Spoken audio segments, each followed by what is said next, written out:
Hi, this is Matt Pullen, and hopefully this will be a short video. This is a very simple study. I actually made this up, but it's so simple I'm sure someone else has tried it before. So this is white to move. He has 3 pawns against black's 2 pawns, but his king is very badly placed in the corner. So he's not going to be able to get his king in at all to help. It's got to be all the pawns. So how do you break through against 2 doubled pawns with the black king fast approaching? Well, let's look at an unsuccessful try first. Let's look at b5. And again, b5 looks ugly because it allows this pawn on b6 to control the squares in front of both of white's other pawns. So black moves his king in. And now let's look at a5 first. After black captures and white plays c5, black approaches with his king, and white tries c6, and black has to capture, and then b6, and black gets in the square with king d6. So if white pushes, then black will chase down the pawn. And if white starts to bring his king in, then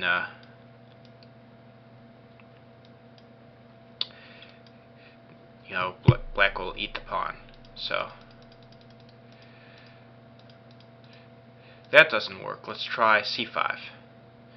Well, black approaches with his king, and if c6, then black just takes twice on c6. So we'll try c takes b6, but after king to c5, this white pawn on a4 cannot guard both of the other white pawns. So also black is going to get all 3 of the white pawns here. So that is no good either. So a conclusion must be b5 is wrong. Well, let's look at a5. Black can capture, and then captures, then bring the king in, and black has both the pawns under control. So the winning move has to be c5 then, but let's see why. First we'll see what happens if black captures. Now b5 is not quick enough because black is going to queen with check.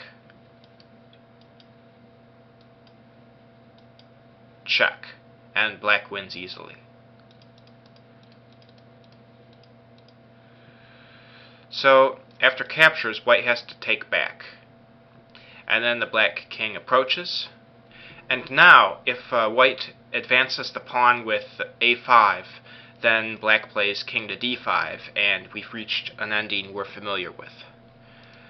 So white then plays c6. And why does this work? Well, black's king can't get inside the square of the c pawn, so he's got to capture, and now white marches the a pawn. Black's king can get inside the square of the a pawn by playing king d5, but after a6, the square has gotten smaller, and the critical corner is on c6, and black can't go there because his own pawn is in the way.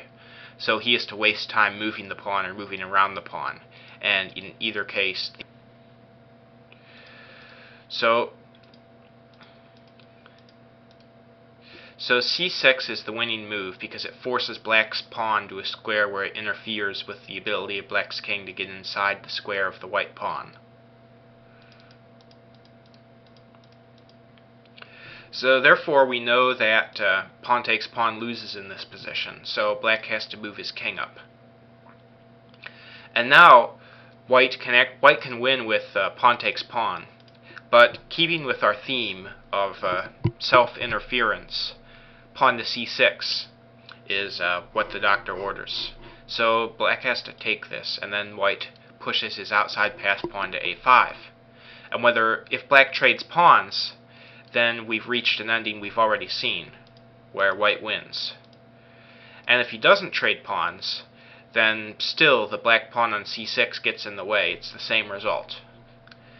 So this theme of self-interference by forcing the black pawn to occupy a square that keeps the black king from getting back is the key to this puzzle. I hope you enjoyed this brief study, and I will talk to you next time.